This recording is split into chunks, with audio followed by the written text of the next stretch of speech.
मोरया रे बाप्पा मोरया रे बाप्पा मोरया रे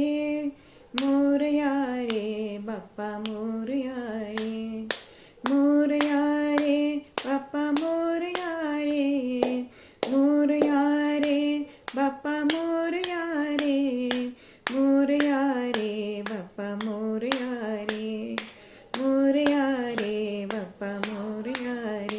बाप्पा मोरया रे गणपती बाप्पा मोरया.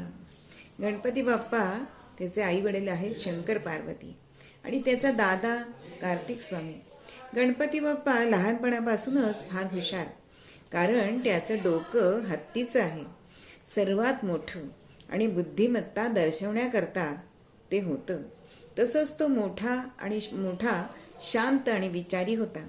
पण त्याचा मोठा भाऊ कार्तिक स्वामी हा शूर असला ना तरी सुद्धा संतापी होता बरं का.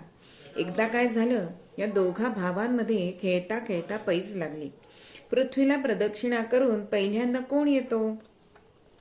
कार्तिकेयाने गणपतीला म्हणाला की अरे ढेरपोट्या, तुझं वाहन छोटासा उंदीर, तू काय पृथ्वीचे प्रदक्षिणा करणार? मी मोरावर बसतो, मोर मोठा चपळ आहे, तुझ्या आधी मीच प्रदक्षिणा पूर्ण करून येईन. गणपती काहीच बोलला नाही, नुसता गालातल्या गालात हसला. कार्तिकेय निघाला.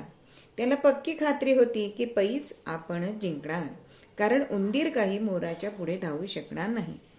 गणपती बाप्पाला स्वस्थ बसलेला पाहून पार्वती माता आली आणि म्हणते, काय गणपती महाराज, पृथ्वी प्रदक्षिणाला गेला नाहीत? शर्यत दादाच जिंकणार वाटतं. गणपती उठला. नदीवर जाऊन त्यांनी आंघोळ केली व तो तसाच ओले त्याने आला. त्याने शंकर पार्वतीला 3 वेळा प्रदक्षिणा घातली आणि काही तासांनी कार्तिकेय परत आला. येता येताच कार्तिकेय दारामध्ये ओरडलाय, गणोबा, तुम्ही पैज हारलात बर का.